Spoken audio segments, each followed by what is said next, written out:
This is the city.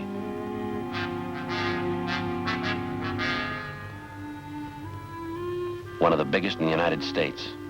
Spreads out in all four directions like a broadloom rug. To the south and west, it's the downtown business district. To the east, the industrial area. Los Angeles, California. It's pretty much like your town. This is a Spanish priest, one of the city's founders. It's changed a lot since then.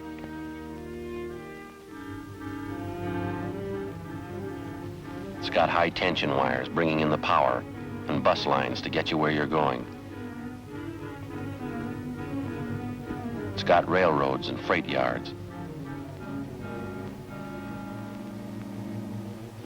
Churches, any kind you want. Public parks and lakes. It's got a police department.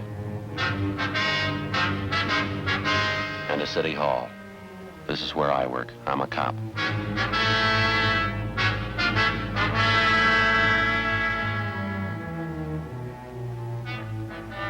It was Thursday, July 17th. It was sultry in Los Angeles. We were working the day watch out of robbery detail. My partner's Ed Jacobs. The boss is Captain Didion. My name's Friday. It was 1:35 p.m. when we got back to the city hall. 9 months before, a jewelry salesman was slugged and robbed of $20,000 in precious stones. It took us weeks of investigation before we discovered the man responsible for the holdup. It took more weeks of legwork to gather all the evidence. We needed one more thing. His statement.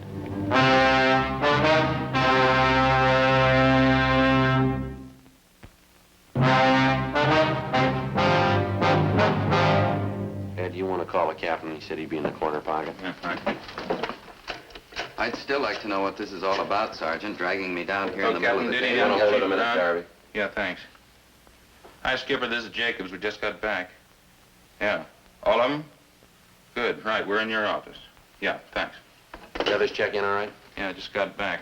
Worked out fine. Would you please explain what this is about? Why have you brought me down here? We think you know why. I don't. I haven't any idea. You take me away from my store on a busy day, you put a police guard on it, you insist on bringing me down here. What's it all about? Now tell me. You tell us, Mr. Garvey. Tell you about what? The jewel robbery 9 months ago, the holdup. What holdup? My store hasn't been robbed. We're talking about your friend, Thomas Ashley. Ashley? What about him? We think you remember it 9 months ago, the parking lot back of the building down on 4th Street. Oh, yes, surely. Some holdup man slugged him, stole his case of samples. I remember it now, yeah. Poor Tom. The thief made a big haul, didn't he? Unset diamonds, $20,000 worth. Yeah, I remember it now. I don't think Tom's gotten over it yet. I was a jewelry salesman for the same company at the time. You know, the same company Tom was working for, I mean. Yeah, we know. Some of the big bosses thought Tom had a hand in it. They figured it was a put-up job. Nothing was further from the truth. That's so? Of course, I know Tom. Close friend of mine. He wouldn't be mixed up in a deal like that. Tom and I worked out of the same office for years. We've had him over to the house for dinner. We've even been on vacations together. One of the most honest men I know. You sure about that, are you? Of course I'm sure.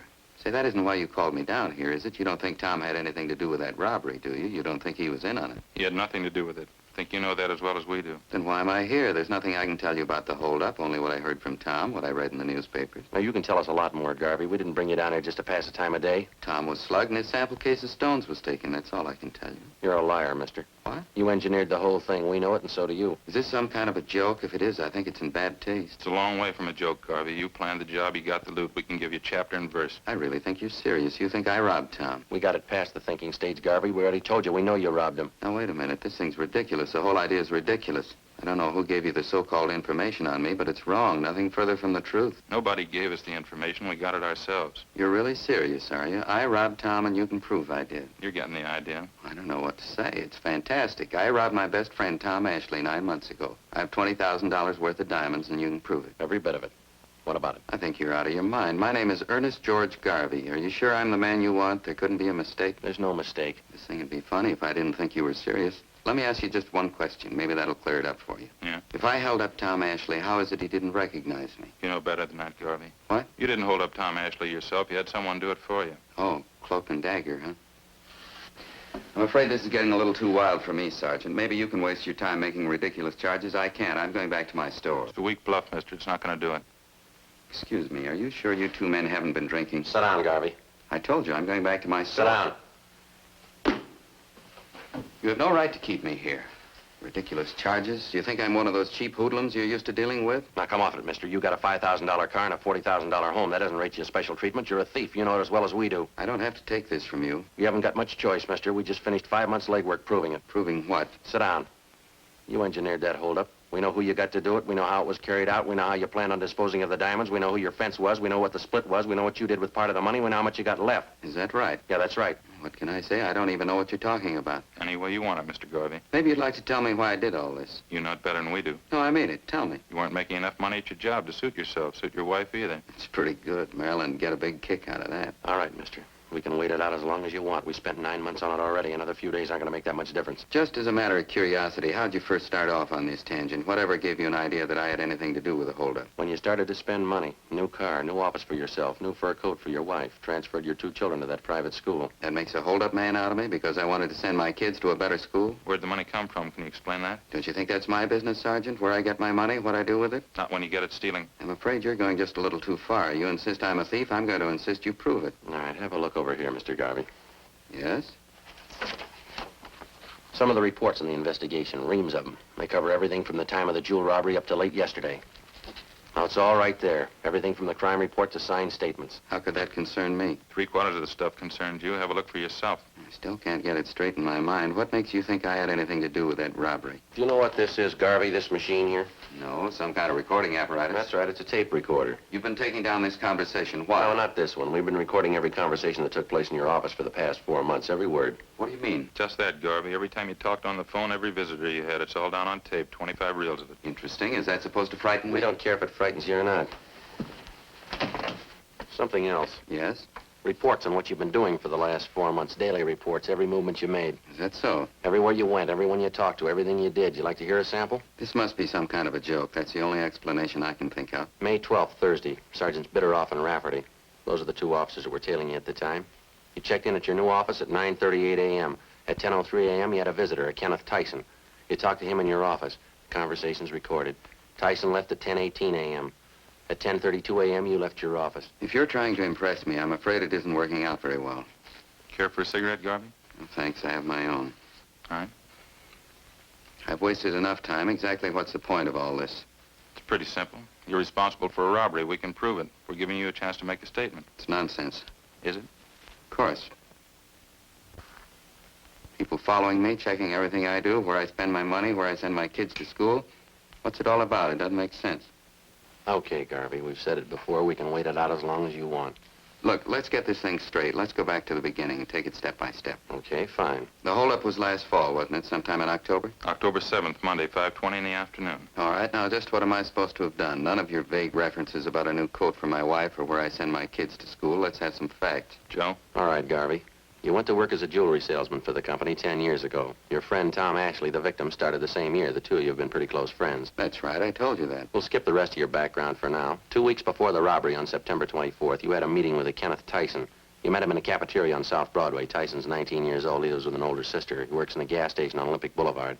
He's done some work in your car for you. That's how you happen to know him. Yes, I think I remember the boy. I don't know him well, though. I don't recall the meeting either. You know the boy very well. At the time of the meeting, you promised him $1,000 if he'd hold up your friend Tom Ashley. Ridiculous. Tyson agreed to it, and you briefed him on the plan. The following day, you gave him a gun, a .32 caliber Smith & Wesson, serial number 362744. Nonsense. Where did you get that information? Tyson. He's lying. Believe me, if he told you that, he's lying. Is he the one who robbed Tom? October 7th, at your direction, he was in the parking lot behind the Hunter Crosswell building. Tom Ashley came out to get in his car. He had a case of sample diamonds with him. Tyson held him up, slugged him, took the stones, and got away. Of course, it's obvious. Tyson's trying to say I put him up to it. He's trying to get out of it that way. I'm afraid not, Garvey. The boy couldn't have carried off the holdup by himself. Of course he could. It's obvious he's trying to cover up. There were 6 people in the company you worked for who knew that on Mondays, Ashley always took the case of sample diamonds along when he made his calls. Only on Mondays. You were one of the people who knew that. I suppose you've considered the other 5 people? They were all checked out at the time. They were all cleared, you along with them. Well, I'm not clear anymore, is that it? This young hoodlum Tyson, you're willing to take his word over mine. After the robbery, he took the case of diamonds to you. That was the next day.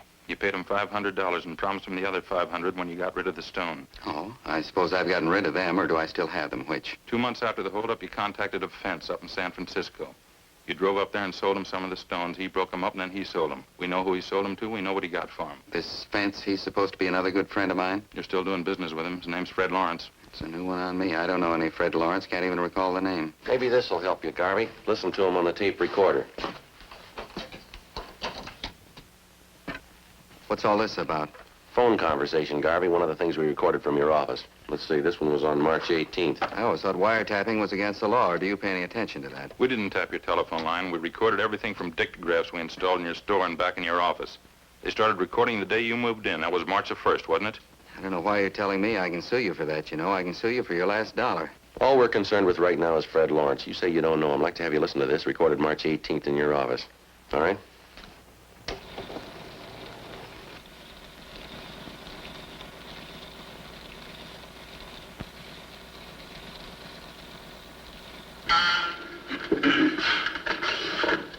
Yeah, Mary. Mr. Lawrence? Yeah, sure. Put him in. Hi, Fred. How are you? That's so. Good. No, everything's fine. No heat at all. No, Tyson's all right. Believe me, he's a good kid. Tonight? Yeah, all right. Where? Well, I don't know. It might not be so good if you're seen coming here. Oh, 8 o'clock, 8:30. Okay, fine. It's close to 8:30, so you can make it, huh? Right, Fred. Goodbye.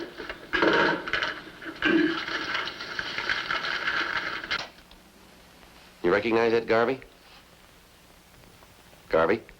I understand they can do clever things with tape recorders nowadays. There's a way of piecing words together, isn't there? They can record your voice and then fix the tape, take a simple sentence and change the words around to mean just the opposite. You can examine the tape if you like.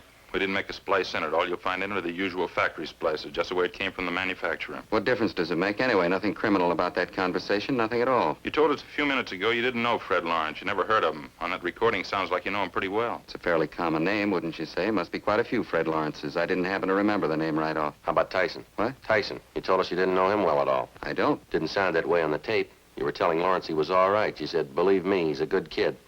How about it, mister? How about what? Is this some kind of a frame? What are you trying to make me say? We're not going to make you say anything, Garvey. We work robbery detail. That's the job, robberies. They pay us to clean them up. I can pay you. What? Never mind, I didn't mean that. I meant I pay my taxes, I pay your salaries. I help to anyway. I don't know why I have to be treated like this. No reason to make a big headache out of this for everybody, Garvey. You engineered a hold-up, and we can prove it. We're giving you a chance to make a statement, that's all. I've got nothing to say. Make a statement about what?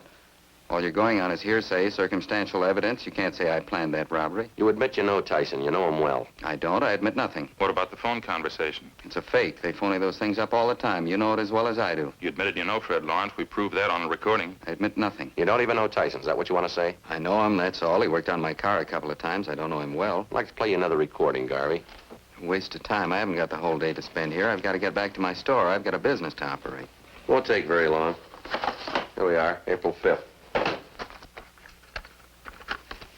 A lot of foolishness anyway. How do I know how you made those recordings? You could have gotten actors, made them up yourselves. There weren't any dictagraphs. How did you make those things? There were dictagraphs, Garvey. You remember before you moved in that new suite of offices, you had them redecorated? Yes? There were sound technicians from our crime lab out there working side by side with the painters, carpenters. Installed dictagraphs in your store, back in your offices. They bugged the entire place. Wiretapping. I'll bring this into court if it's the last thing I do. We already told you, Garvey, it's not wiretapping. We didn't touch your phone lines. We didn't have to. Invasion of privacy. I'm going to bring this into court. All right, let's hear this recording. It might clear up a few things, huh? Clear up what? What are you trying to prove? Okay, Joe? Yeah, okay. Date on this is April 5th.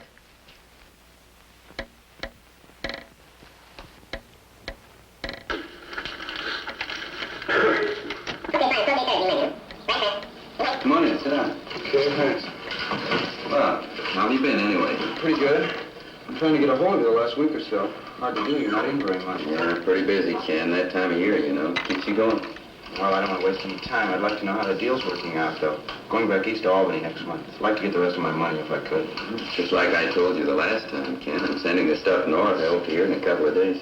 Yeah, I know. That's what you told me before, but it was a pretty heavy job. I could use the money. I mean, if it wasn't so heavy, I wouldn't mind, but, well, I got it coming, I think. Of course you do, Ken. There's no question there. It's just that I haven't got it right now. Believe me, you'd have it in a minute if it was my big gift. Yeah, but that was the agreement, wasn't it? 500 before the job, 500 after. Happened last October. That's a... How about it, Garvey? What do you say?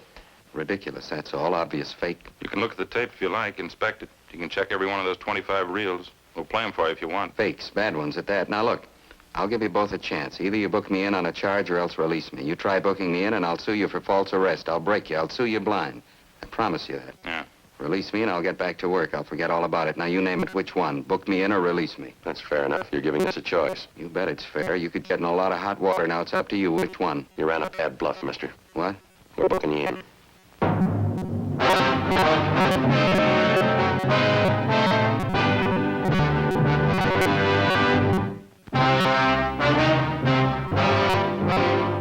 Thursday, 3:55 p.m. Ed Jacobs and I continued questioning the robbery suspect, Ernest Garvey. Despite the evidence at hand, he still refused to admit any knowledge of the $20,000 jewel theft 9 months before. The questioning went on. Garvey's answers became more and more confused. We kept pressing, laying out the case against him step by step. 4:30 p.m. We stayed at it. But it must have taken quite a bit of money, didn't it, Garvey? Your wife's new fur coat, new car for yourself. Where'd it come from? Now, look, there has to be an answer. Where'd that money come from? Simple. I borrowed it. Where'd you borrow it? Some of it from friends, some from the banks. I don't see how it concerns you. How much money did you borrow? Don't you think that's my business? Wasn't it about $7,000? That about right? Yes.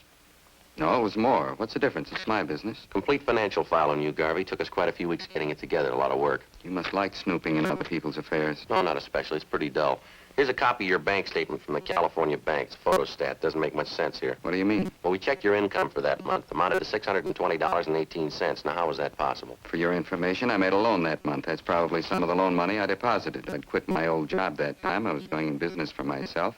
I needed the money to redecorate the new store, the office. It's as simple as that. Yeah.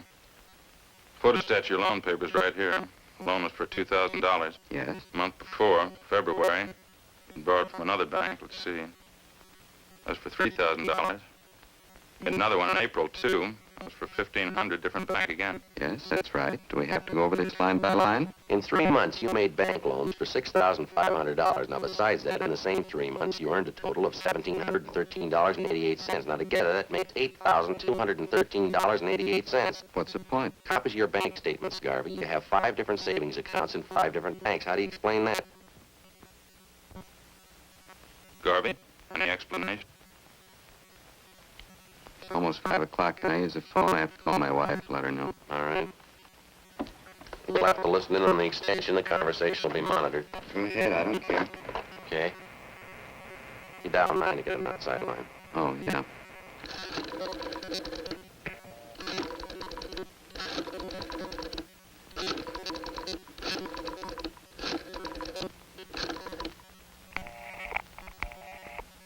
Busy.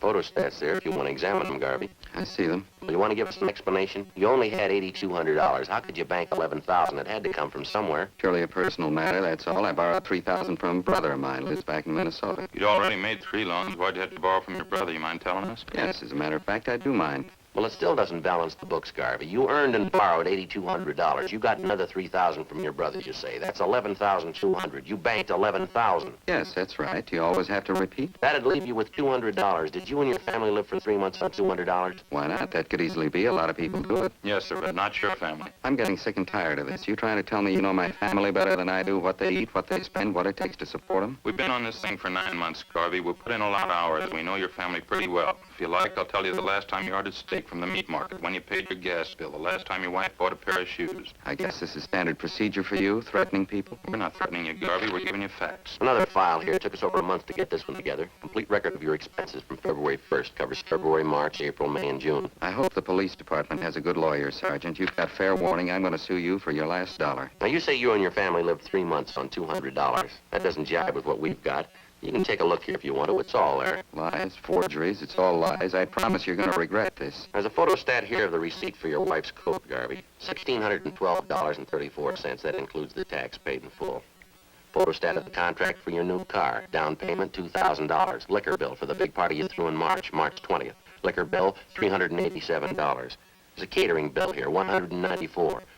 Full year's check for tuition, room, and board for your kids at that private school you sent them to. $1,864.07. That's only the beginning, Garvey. Comes to a lot more than $200. Have you heard enough? I better try to get my wife again. I have to let her know. All right, Ed, you want to get the extension? Yeah, right. You dial 9 to get outside, Garvey. Yeah, I know.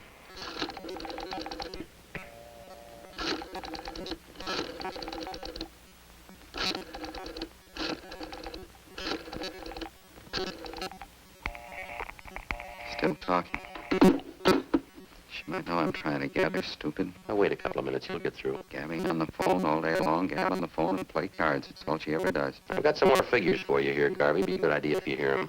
Bills for 2 more parties you threw last month. Food bills, liquor bills. Why do you have to keep pushing that stuff at me? So you've been sneaking around finding out about my personal affairs. That's supposed to be good police work, is it? This the kind of thing they pay you for? Now, look, you carried off a robbery, Garvey. We're giving you a chance to make a statement. Why should I? What for? Give you a statement and have you twist it around, incriminate me? I haven't had anything to do with this kid, Tyson. Better make that call. Down line first. I know, you told me.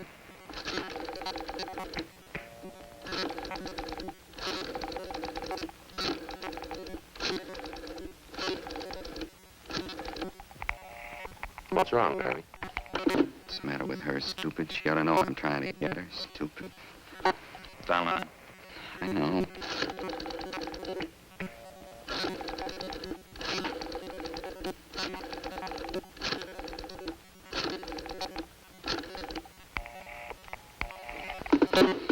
One more recording you ought to hear. Just play part of it for you.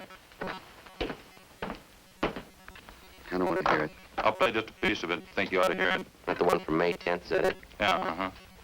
Tyson and Garvey. Same place. The office.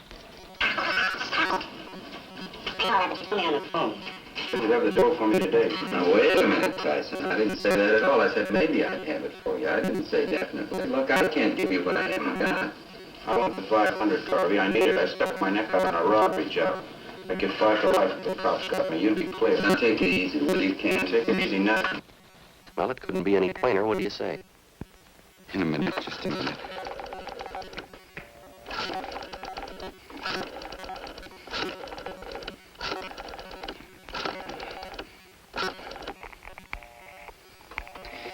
She was never satisfied. She never could be satisfied. Always more. She always had to have something else. How do you mean, your wife? Playing cards and gabbing on the phone, that's all. She kept writing me day in and day out. I wasn't making enough money. She didn't have any clothes. The kids ought to go to a better school. We ought to have a new house. On and on and on.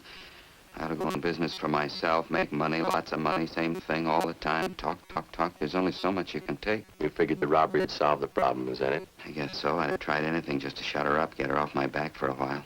I guess you got Tyson, huh? The other man, too, Fred Lawrence. They were picked up this afternoon. Lawrence at the airport, Tyson at a show downtown, all 3 of you. What about your wife, Garvey? She know you planned the robbery? I didn't tell her. I think she knows, though. Pretty sure she does. Maybe she'll be satisfied now. Lousy money. She had to have it. Didn't even leave me enough to pay off that kid Tyson. Private school for the children. Wall-to-wall carpets in the house. New dishwasher, new coat, new car, everything. She just had to have them. Want to take me, book me in? I don't care. All right. We'll stop off down the hall, take your statement. Sure, I don't care. All right, let's go. Oh, say, just a minute. Huh? Yeah? It'll only take a minute.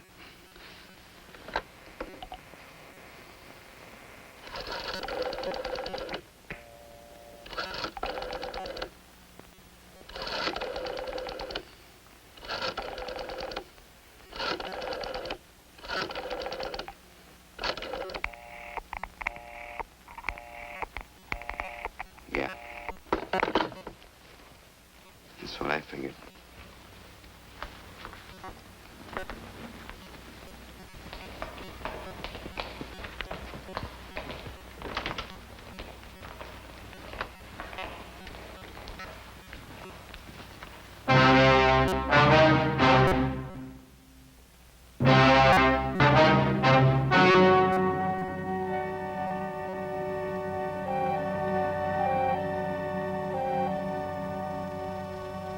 On November 4th, trial was held in Superior Court, Department 87, City and County of Los Angeles, State of California.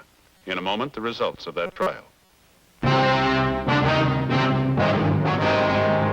The suspect was tried and convicted of robbery in the first degree, which is punishable by imprisonment from 5 years to life.